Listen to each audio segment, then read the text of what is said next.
Good morning. We are live. My name is Lee Matthew Jackson. Today, I want to share with you what I would do differently if I had to start over in business. This is a really good exercise for people who have already established a business. Because if you can remove yourself completely from what you have created and imagine what you could create from scratch, that actually helps you build a roadmap for how you can change your existing business. It sounds weird, right? But if you can just mentally go, whoop, that's a new sound effect, and just plop yourself in this imaginary world where it's day one and you need to work out what to do for day one. Those activities, those plans, those actions that you would take on day one of the new business, given everything that you've learned over the last few years, are an amazing strategy for creating a business and can be applied to an existing business. Trust me, let's hear me out. Let's go through some of the elements that I would do if I was on day number one. So I've imaginarily taken myself out of this world, and I'm now in a clone world where today is day one of my new business. And the first thing that I believe I should do is to establish my strengths, is to look at my talents and my skills and say, right, I am sticking my stake in the ground and I am focusing just on web development. That's front-end development. Let's get really, really specific. I am really good at front-end web development. That's me. And stick my stake in the ground. That is my strength. Another strength I have is to be able to create a brief. It's about to get inside of the mind of the client and create a brief that meets what they need. So I can see what my different strengths are, and I'm sticking my stake in the ground, and I am going to be either a front-end web developer, or I'm going to be a consultant, or what is it that I'm going to be? And I'm going to choose and stick my stake in the ground and say, that's the strength that I'm going to go after. One or two things, do one or two things really, really well, rather than trying to be a full service agency who offers every single possible skill that you could imagine and just brings everyone in with all of those skills. It just became a nightmare in the early days. Next thing I would do is to niche down. And I know it sounds cliche. I know people hear it. I know people are scared to niche down because they think they'll miss out on business. I know people find it impossible to niche down, but I would still niche down. I've learnt too many times that if I try and serve everybody, then I serve nobody, because it's practically impossible for me to describe the industry or the people that I serve if I have not gone through that exercise and said, right, I am going to be, let's pick web developer. I'm going to be a web developer, my strength, in the events industry, because I love events. Okay, nice and simple. And now I can move on to the next step and say, let's create some of those customer avatars. Who is it in the events industry that I help the most, that I can help the most, that I have the most experience, so that I can offer them the most value? And it's clear to me that that would be a PCO, a professional conference organizer, somebody who creates multiple conferences throughout the year in multiple industries. They either do it on behalf of other people or they do it on behalf of themselves, because they're also a publishing house. So it's very, very clear who I want to go after now. And I can start to create an avatar of those people that I need to connect with within those. I need to be able to connect with the event marketers. I also need to be able to connect with event directors, etc. And I can create avatars for those people. So on day one, I've said, I know my strength, front-end web development. I know the industry I want to go after, the events industry. I know the customer avatars of the people, the professional conference organizers and the people within that I am going to go after. This now means I know my business so freaking well. When I started on day one of all of my businesses, I had no clue and spent years trying to work it out. And yet, if I look back, I knew all of this information when we even started with Event Engine, and yet I was still all over the place trying to be all things to all people. And I still knew deep down in my heart that there was an avatar, there was a niche. I had strengths.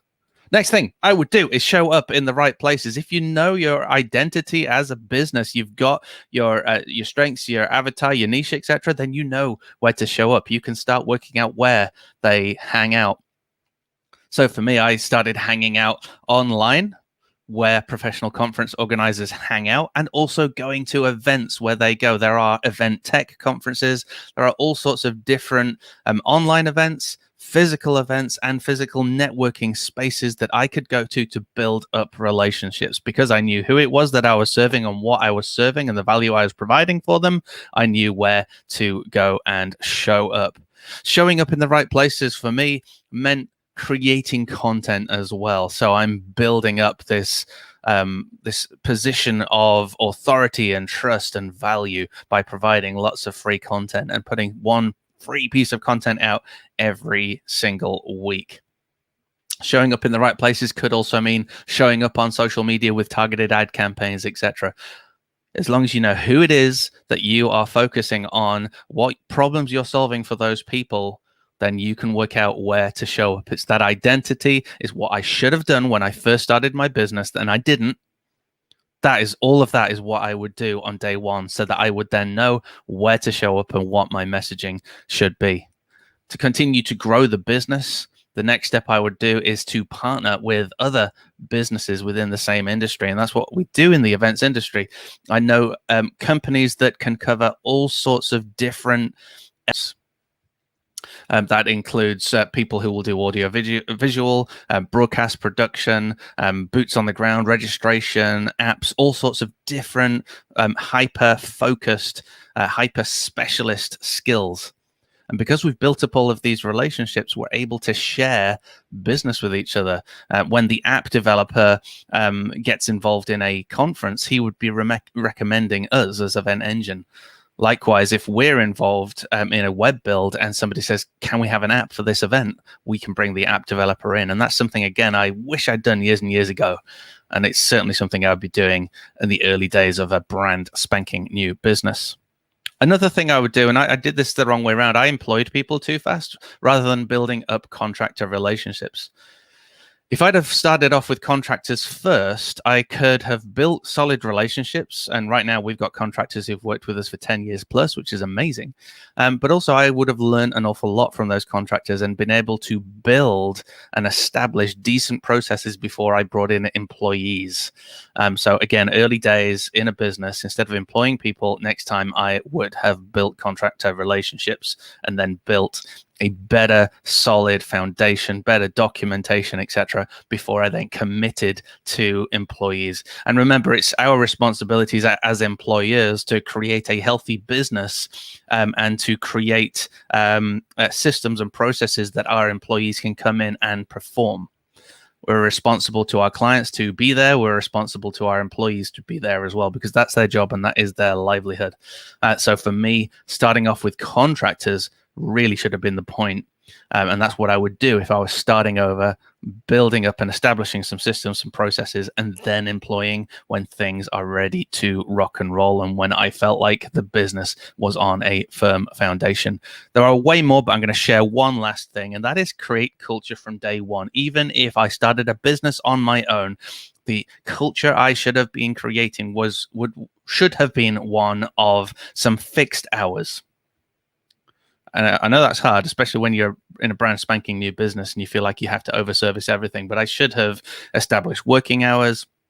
I should have established holidays. I should have established time with the family. All of those things I really wish I'd established early as just me.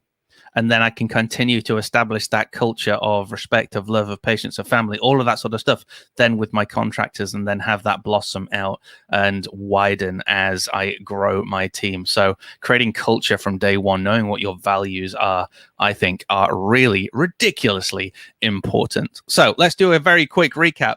And I would love to know in the comments, please let us know, just bullet them out. What would you do differently? Or what would you do if you just had to start a business right now? Everything reset. You got to start your business right now.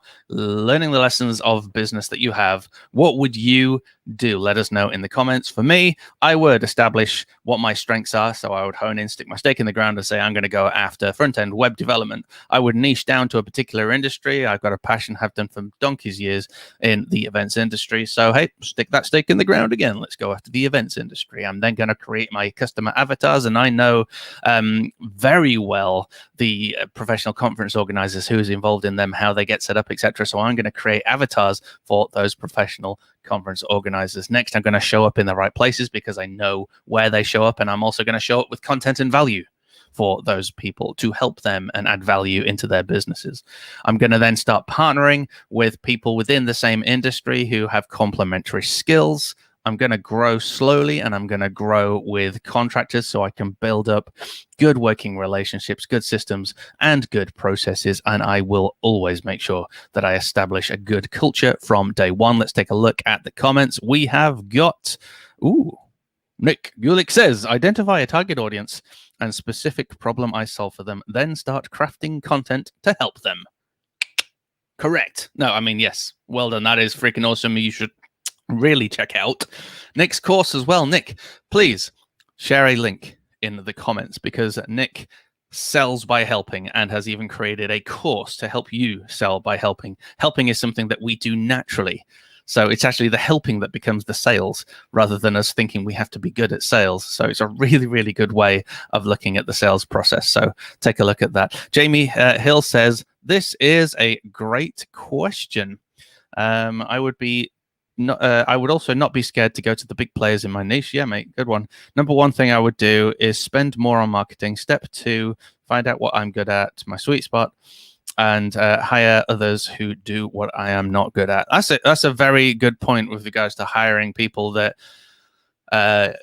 you on things that you don't do very well. So again, in the early days of my business, I spent hours and hours and hours trying to do PHP development. So I'm a front-end web developer. I can do PHP. I'm just really slow. It takes me a lot longer. My brain takes longer to think through the logic, to think through the loops. I don't do it all the time. So sometimes I have to go and start Googling. How do I do a date? How do I do a date format? Because I'm not doing it all the time, I have to go Google it and remind myself. There's just lots of things that I'm just rusty. It takes me a long time. Whereas if I employed someone like a contractor or an employee who was a PHP professional, they can bash this sort of stuff out without a problem.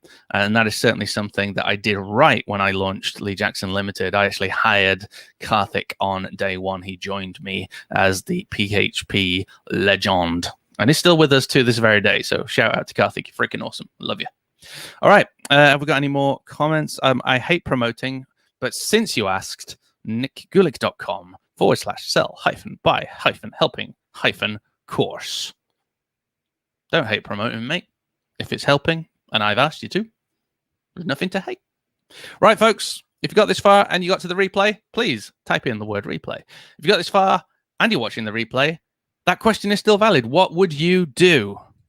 What would you do if you had to start over? Folks, you've all been wonderful. I've gone a little bit over time, but this has been wonderful fun. So I would just say to you, have a wonderful day. If you can't be good, be careful. If you can't be careful, remember the date. If you can't remember the date, buy a